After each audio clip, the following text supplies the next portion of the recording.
Good morning everyone, this is Mahima Singh and I welcome you to my YouTube channel English with Mahima. आज हम आपके सामने tenses का एक नया सीक्वेंस लेकर आए हैं जिसको हम ग्रामर में पास्ट परफेक्ट टेंस कहते हैं। ठीक है, पास्ट परफेक्ट टेंस की जब कभी हम लोग बात कर रहे होते हैं तो नेचुरली जो पास्ट वर्ड इसके साथ लगा हुआ है वो आपको ये बताने के लिए काफी है कि हम हर उस काम की बात करना चाहते हैं जो कि बीते हुए समय में हुआ था। लेकिन क्योंकि पास्ट के साथ जैसा आप देख सकते हैं कि परफेक्ट वर्ड भी जुड़ा हुआ है, यानी ये परफेक्ट वर्ड ये इंडिकेट करने के लिए काफी है कि जो भी काम पास्ट में यानी बीते हुए समय में हुआ था वो पूरी तरीके से पूरा हो चुका था। ठीक है, उसकी सिर्फ कॉन्वर्सेशंस रह गई हैं। लेकिन आप मुझे ये बताइए कि अगर पास्ट परफेक्ट टेंस में हम पूरे हुए यानी भूतकाल में हमारे बीते हुए समय में जो काम पूरा हो चुका था उसकी अगर हम बात करते हैं तो फिर पास्ट इंडेफिनिट में हम क्या कर रहे होते हैं, या फिर प्रेजेंट परफेक्ट टेंस में हम क्या कर रहे होते हैं। यानी कि जब आप टेंसेस को पढ़िए तो इस तरह से मत पढ़िए कि बस रूल्स एंड रेगुलेशंस आपको याद हो गए। सबके बीच में डिफरेंशिएट करते हुए चलिए कि एक्चुअली में अंतर क्या है। अगर आपका दिमाग अंतर की तरफ नहीं जा रहा है तो रूल्स याद कर लेने से कुछ नहीं होगा। अंतर समझिए कि पास्ट इंडेफिनिट टेंस में भी तो हम यही बात कर रहे होते हैं कि कोई काम है जो कि बीते हुए समय में शुरू हुआ था, फिर हम पास्ट कंटिन्यूअस में आए तो हमने ये कहा कि कोई काम बीते हुए समय में लगातार चल रहा था। फिर हम पास्ट परफेक्ट में आए तो हमने ये कहा कि कोई काम बीते हुए समय में समाप्त हो चुका था। ठीक है, समाप्त हो चुका था, ये पॉइंट अपनी जगह पर है कि कोई काम है जो कि बीते समय में समाप्त हो गया। ठीक, लेकिन थोड़ा सा मीनिंग की तरफ हम लोग इंडिकेट कर लेते हैं कि पास्ट का मतलब होता हुआ बीता हुआ, परफेक्ट मतलब जो काम 100% हो चुका है, और टेंस मतलब एज यूजुअल कि टेंस को हम टाइम की कैटेगरी में रखते हैं, यानी कि बीते हुए समय में जो काम बीते हुए समय में समाप्त हो चुका था उसको हम पास्ट परफेक्ट टेंस की कैटेगरी में रखते हैं। लेकिन और हाँ, एक मोस्ट इंपॉर्टेंट बात यह है कि अगर आप बात पास्ट परफेक्ट टेंस के हेल्पिंग वर्ब की करें तो बहुत ज्यादा याद करने की या सरदर्द लेने की कोई भी जरूरत नहीं है, क्योंकि पास्ट परफेक्ट टेंस में हमारे पास एक ही हेल्पिंग वर्ब होती है, वो होती है हैड। और हैड के साथ हमें क्या कर लेना है, वर्ब की थर्ड फॉर्म यूज करनी है। सिंगुलर है हमारा सब्जेक्ट या प्लूरल है हमारा सब्जेक्ट, या फिर सेंटेंस हमारा अफर्मेटिव है या फिर नेगेटिव है या फिर इंट्रोगेटिव है, कोई मैटर नहीं करता। इन सारी ही स्थितियों में आपको हैड के साथ वर्ब की थर्ड फॉर्म ही इस्तेमाल करनी है। पहले भी मैंने आपसे कहा कि थोड़ा सा स्मार्टली चीजों को याद करिए, इस तरह से याद करिए कि in all perfect tenses we use only third form of the verb, ये ज्यादा बेटर है बजाय इसके कि आप प्रेजेंट परफेक्ट में गए तो आप फिंगर टिप पे लर्न कर रहे हैं, आप पास्ट परफेक्ट में गए तो आप फिंगर टिप पे लर्न कर रहे हैं। बेटर अपनी फिंगर टिप को अच्छे से इस्तेमाल करिए और ये कहिए कि इन ऑल परफेक्ट टेंसेस यानी हर प्रकार के परफेक्ट टेंसेस में हम वर्ब की थर्ड फॉर्म ही इस्तेमाल करते हैं। ठीक है, तो अगर बात हेल्पिंग वर्ब की जाए तो हमारे पास पास्ट परफेक्ट टेंस में एक ही हेल्पिंग वर्ब होती है, वो होती है हैड, सिंगुलर प्लूरल, और हर तरह के सेंटेंसेस में हमको हैड प्लस वर्ब की थर्ड फॉर्म ही इस्तेमाल करनी है। लेकिन पास्ट परफेक्ट थोड़ा सा इंपॉर्टेंट और कॉम्प्लिकेटेड तब हो जाता है जब आपको ये बताया जाए कि पास्ट परफेक्ट टेंस का यूज तो आपको तब करना है जब दो घटनाएं एक साथ आपस में हो रही हो बीते हुए समय में, एक पहले समाप्त हो चुकी हो और दूसरी बाद में। फॉर एग्जाम्पल आप देख लीजिए कि इस टेंस का प्रयोग आपको कहाँ करना है, जो कार्य बीते हुए समय में किसी अन्य घटना या कार्य से पहले समाप्त हो चुका। यानी कि आपसे क्या कहने की कोशिश की जा रही है, आपसे ये कहने की कोशिश की जा रही है कि भूतकाल में यानी पास्ट टाइम में दो काम एक के बाद एक पूर्ण हो गए थे, तो जो काम पहले समाप्त हुआ उसके साथ आपको पास्ट परफेक्ट टेंस के रूल्स लगा देने हैं, जो काम बाद में समाप्त हुआ है उसके लिए आपको पास्ट इंडेफिनिट के रूल लागू करने हैं। यानी पास्ट परफेक्ट पढ़ने के लिए आपको पास्ट इंडेफिनिट भी पता होना चाहिए। फॉर एग्जाम्पल ये दो फिंगर्स हैं, एक छोटी और एक बड़ी है, तो जो फर्स्ट नंबर पर है उसके साथ आपको पास्ट परफेक्ट के रूल लगाने हैं और जो सेकंड नंबर पर है उसके साथ आपको पास्ट इंडेफिनिट के रूल लगाने हैं। यानी कि आपके सामने ये दो काम है, जो काम पहले हुआ उसके साथ पास्ट परफेक्ट टेंस के रूल लगाइए और जो काम बाद में समाप्त हुआ है उसके साथ पास्ट इंडेफिनिट के। ठीक है, अब हम लोग आते हैं सेंटेंसेस की तरफ, क्योंकि सिर्फ परिभाषाओं से चीजें नहीं सॉल्व होती हैं। सेंटेंसेस को कर लेते हैं जिससे कि आपका जो कॉन्सेप्ट है वो पूरी तरीके से क्लियर हो सके। जैसे कि एक सेंटेंस मैंने आपके सामने ये रखा कि रमेश के आने से पूर्व, रमेश के आने से पूर्व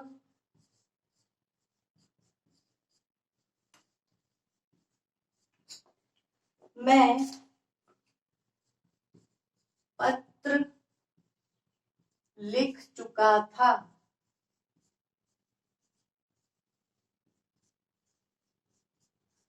ठीक है, यानी कि एक सेंटेंस मैंने आपके सामने ये रखा है कि रमेश के आने से पूर्व मैं पत्र लिख चुका था, और एक और हम आपके सामने रख दे रहे हैं कि रमेश के जाने के पश्चात, रमेश के जाने के पश्चात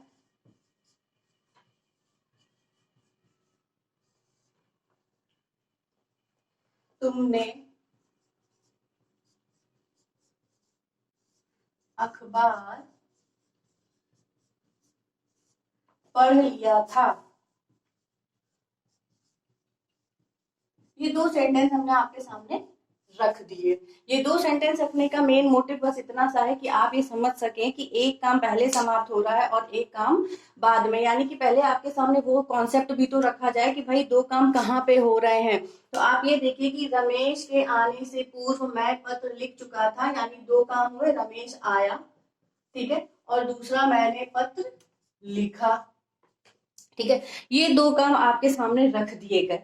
अब ये आपको समझना है कि कौन सा काम पहले हो रहा है और कौन सा काम बाद में हुआ था।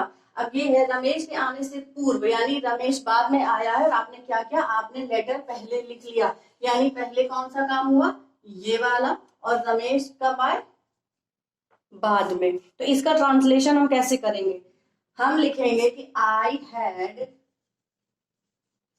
written the letter, I had written the letter,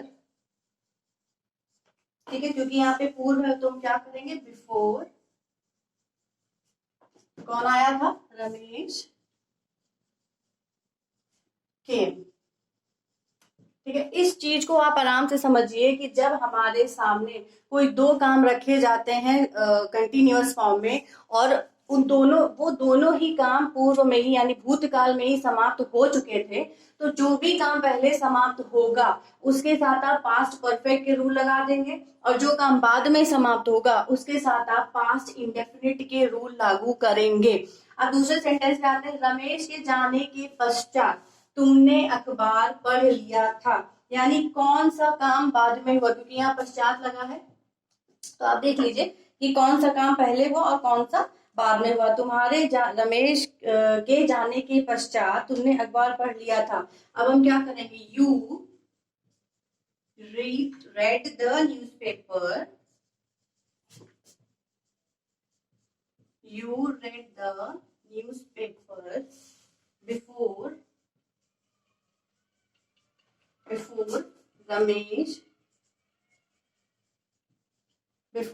Ramesh had gone। ठीक है, ये सेंटेंस आपके सामने रखा हुआ है। अब आप इसमें देख लीजिए कि you read the newspaper, sorry देखो नहीं होगा क्योंकि यहाँ पर पश्चात है, आफ्टर रमेश हैड गॉन। ठीक है, तो पहला काम कौन सा हुआ, रमेश के जाने के पश्चात तुमने अखबार पढ़ लिया था, यानी रमेश पहले गया था और अखबार को बाद में पढ़ा गया, तो पहला काम ये हुआ, और सेकंड नंबर पर ये हुआ। तो पास्ट इंडेफिनिट पढ़ने के लिए, पास्ट परफेक्ट पढ़ने के लिए पहला टारगेट तो आप ये करिए कि आपको ये समझ में आए कि कौन सा काम पहले हुआ और कौन सा बाद में। जो भी काम पहले हुआ उसके साथ पास्ट परफेक्ट के नियम लगा दीजिए, और जो काम बाद में हुआ उसके साथ पास्ट इंडेफिनिट के। ठीक है, यहाँ पर आते हैं, you read the newspaper after Ramesh had gone. एक तो कॉन्सेप्ट ये हुआ। दूसरा आप ये भी समझ सकते हैं कि अगर कहीं पर सेंटेंस में बिफोर है, ठीक है, छोटा सा एक मेरा समझाने का ये मतलब है कि अगर कहीं पर आपको बिफोर यूज करना है तो देख लीजिए बिफोर के पहले हैड और थर्ड फॉर्म लगा दीजिए, और कहीं आफ्टर दिया है, आफ्टर यानी बाद में, और तो आप ये भी थोड़ा सा दिमाग लगा सकते हैं कि अगर किसी सेंटेंस में आफ्टर आ रहा है तो आफ्टर के बाद में हैड प्लस थर्ड फॉर्म लगा दीजिए, और कहीं पे बिफोर आ रहा है तो बिफोर के पहले हैड प्लस थर्ड फॉर्म लगा दीजिए, अगर नहीं याद रहता है। अदरवाइज तो आपको यही याद रखना है कि जो पास्ट परफेक्ट टेंस होता है उसमें आपको दो काम मिलेंगे, एक पहले समाप्त हुआ होगा और एक बाद में। जो पहले समाप्त हुआ है उसके साथ आप पास्ट परफेक्ट के रूल लगा दीजिए, और जो बाद में समाप्त हुआ है उसके साथ आप पास्ट इंडेफिनिट के रूल्स को लागू कर दीजिए। और यहाँ पर एक चीज आपको और समझ में आई होगी कि पास्ट परफेक्ट का मतलब है कि आपको बिफोर और आफ्टर इन दोनों का यूज भी सीखना है। जिस तरह से प्रेजेंट परफेक्ट की शुरुआत में आपने सिंस और फॉल पढ़ा था, ठीक उसी तरह से पास्ट परफेक्ट के टेंसेस में आपको बिफोर और आफ्टर भी समझना है, और ये समझ लेना है कि पहले काम हुआ है तो क्या करना और बाद में काम हुआ है तो फिर क्या करना है। ठीक है, और थोड़े से सेंटेंस देख लेते हैं।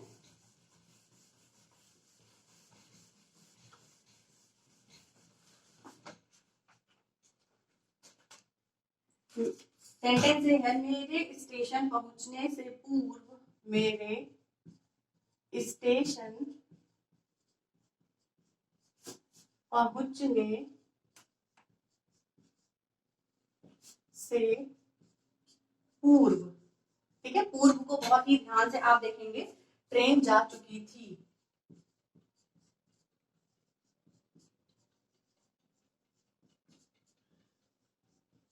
ठीक है, अब इसका ट्रांसलेशन हम कैसे करेंगे? द ट्रेन हैड डिपार्टेड, क्योंकि ट्रेन पहले गई है। The train had departed. ठीक है, द ट्रेन हैड डिपार्टेड, क्योंकि यहाँ पे पूर्व लिखा हुआ है तो हम क्या करेंगे? बिफोर आई, क्योंकि मैं मेरे है, before I reached the station. ठीक है, समझ में आ गया कि यहाँ पर बिफोर लगा हुआ है, यानी आपने क्या किया कि जो बिफोर से पहले का सेंटेंस था उसमें आपने हैड प्लस वर्ब की थर्ड फॉर्म लगा दी, और जो बाद में है उसके साथ आपने पास्ट इंडेफिनिट के रूल्स को लागू किया। बिफोर आफ्टर और दो काम दोनों को ही आपको याद रखना है। दूसरे सेंटेंस पे आते हैं, तुम्हारे सो जाने के बाद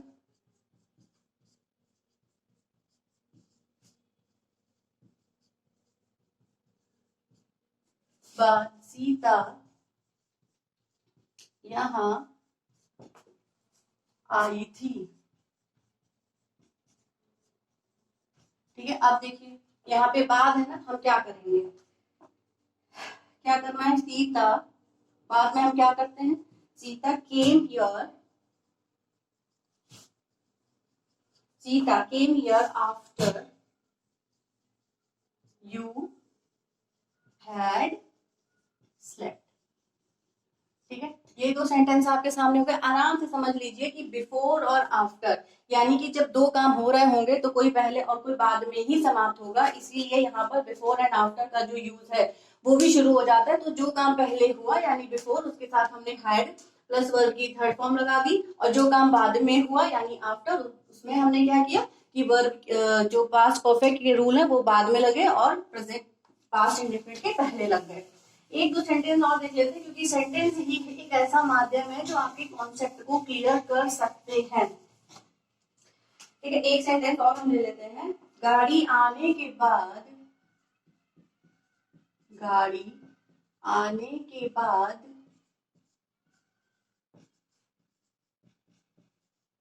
गाड़ी आने के बाद वह स्टेशन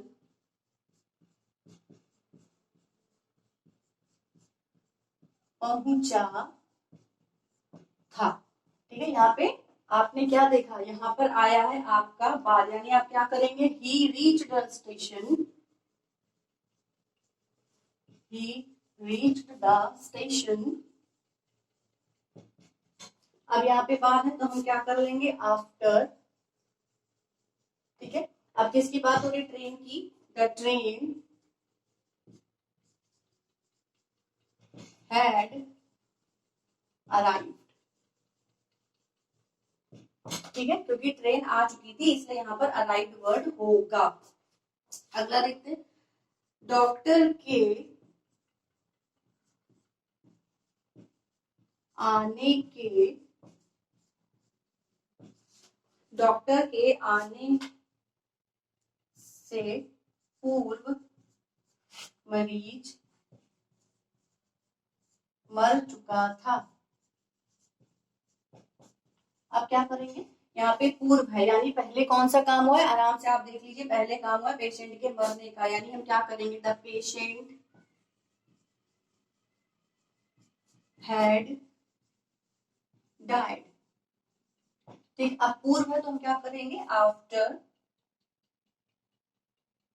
सॉरी पूर्व है तो before, before the doctor came.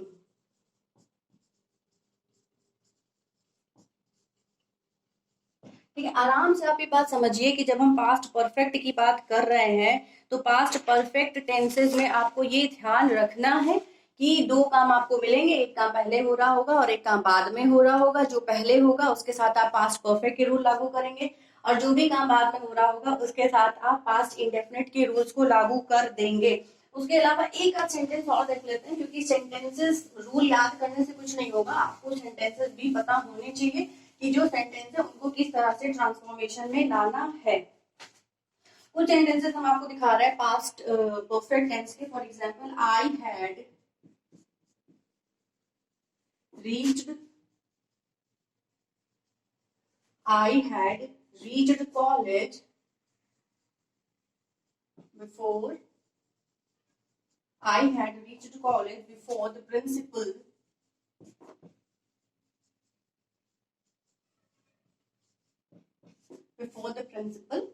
came। आप आराम से सेंटेंसेस पढ़ते चलिए और इनका मतलब निकालते चलिए।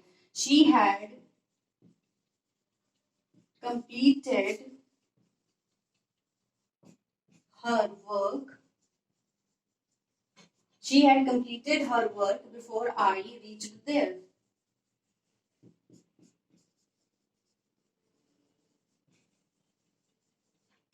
ठीक है, थर्ड सेंटेंस देखते हैं। The chief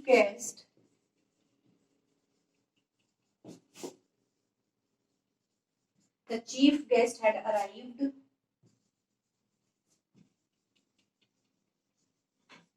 the chief guest had arrived before we reached there।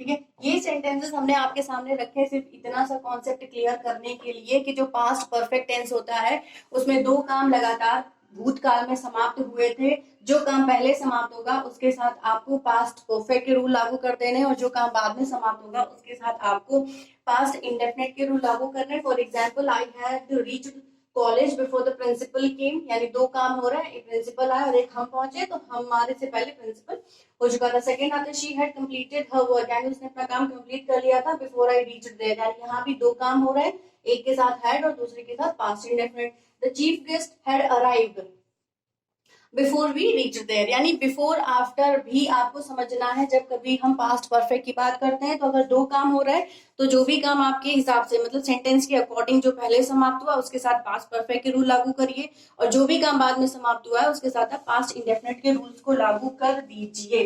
तो एक ट्रांसफॉर्मेशन रह गया है शायद, वो भी एक बार हम आपको बता दे रहे हैं ताकि कोई चीज कोई कॉन्सेप्ट इनकम्प्लीट न रह जाए। फॉर एग्जाम्पल, हम आपको ये बता दे रहे हैं, she had written a novel। अगर देखिए जो नॉर्मल से रूल होते हैं पास्ट परफेक्ट टेंस के, जो नॉर्मल से रूल होते हैं कि हम हैड प्लस वर्ब की थर्ड फॉर्म यूज करते हैं हर एक सब्जेक्ट और हर काइंड ऑफ सेंटेंस के साथ, तो वो ट्रांसफॉर्मेशन हम आपको दिखा रहे हैं। बाकी हमने आपको बता दिया है कि जब कभी दो काम एक साथ समाप्त हो रहे होते हैं तो एक के साथ पास्ट परफेक्ट और दूसरे के साथ आपको पास्ट इंडेफिनिट के रूल लागू करने। अभी फिलहाल हम आपको simple had plus third form बता रहे हैं, इसको चेंज कर लेते हैं नेगेटिव में। शी हैड रिटन नॉवेल, यानी इसने एक नॉवेल लिखी, वह एक नॉवेल लिख चुकी थी। इसको नेगेटिव में लाएंगे तो हम क्या करेंगे, she had not written a novel. अब बताइए, इसी को नेगेटिव इंट्रोगेटिव में हम लाएंगे तो क्या करेंगे, had she written a novel. अब इंट्रोगेटिव नेगेटिव में लाएंगे तो हम क्या करेंगे, had she not written a novel. ठीक है, ये इसके चारों टाइप, यानी कि ये अफर्मेटिव है, ये निगेटिव है, ये इंट्रोगेटिव है और ये इंट्रोगेटिव नेगेटिव है। हमने आपसे पहले भी कहा कि जब कभी हम लोग कुछ टेंसेस पढ़ रहे होते हैं तो हर एक सेंटेंस को हमें 4 कैटेगरीज में डिवाइड करना होता है, अफर्मेटिव, नेगेटिव, इंट्रोगेटिव और इंट्रोगेटिव नेगेटिव। ठीक है, ये हो गया। एक और सेंटेंस हम आपके सामने ट्रांसफॉर्म करके दिखा दे रहे हैं ताकि कोई कॉन्सेप्ट रह ना जाए और आप आराम से टेंसेस को पढ़िए, क्योंकि बिना टेंसेस के कुछ भी होने वाला नहीं है। फॉर एग्जाम्पल नंबर 2 पे आते हैं, Ram had gone to Agra. ये हो गया आपका अफर्मेटिव। और इसको नेगेटिव में कैसे लाएंगे, Ram had not gone to Agra. ठीक है, ये आपका हो गया नेगेटिव। अब इंट्रोगेटिव में कैसे आएंगे, had Ram gone to Agra. अब लाइए इंट्रोगेटिव नेगेटिव में लेकर आइए, had Ram not gone to Agra. ठीक है, ये सेंटेंस देखिए सिर्फ समझने से रटने से कुछ नहीं होगा, आप आराम से इन सेंटेंसेस को ट्रांसफॉर्म करना सीखिए कि एक्चुअली किसी चीज को किस तरह से ट्रांसफॉर्म किया जाता है। और जब कभी आप ये पढ़ रहे होते हैं कि पास्ट परफेक्ट टेंस के रूल्स क्या है, रेगुलेशंस क्या है, तो आराम से ध्यान रखिए कि पहला तो आपको उसमें हैड प्लस वर्ब की थर्ड फॉर्म का यूज पढ़ना है, और जो दूसरा होता है उसमें आपको ये देखना है कि 2 काम हो रहे होते हैं, जो भी काम पहले खत्म होगा उसके साथ आपको पास्ट परफेक्ट के रूल लगा देने हैं, और जो भी काम बाद में समाप्त होगा उसके साथ आपको पास्ट इंडेफिनिट के रूल्स को लागू कर देना है। ठीक है, यहाँ पर जो हमारा पास्ट परफेक्ट टेंस है वो समाप्त हो रहा है, और आप आराम से धीमे धीमे अपने दिमाग को रेडी करिए कि जब हम पास्ट इंडेफिनिट में जाते हैं तो भूतकाल में काम शुरू हो चुका था, जब हम पास्ट कंटिन्यूअस में आते हैं तो कोई काम भूतकाल में चल रहा था, जब हम पास्ट परफेक्ट में आते हैं तो 2 काम एक साथ चल रहे थे, एक पहले समाप्त हुआ था और एक बाद में समाप्त हुआ। तो जो पहले काम समाप्त हुआ उसके साथ हम पास्ट परफेक्ट के रूल लागू कर देंगे, और जो काम बाद में समाप्त हुआ है उसके साथ हम पास्ट इंडेफिनिट के रूल्स को लागू करेंगे। ऑलराइट, तो यहाँ से आपका पास्ट परफेक्ट का जो कॉन्सेप्ट है वो खत्म होता है। हम नेक्स्ट वीडियो लेके बहुत जल्द आएंगे, तब तक के लिए आप पढ़ें, समझें, रिवाइज करें और अपना ध्यान रखें।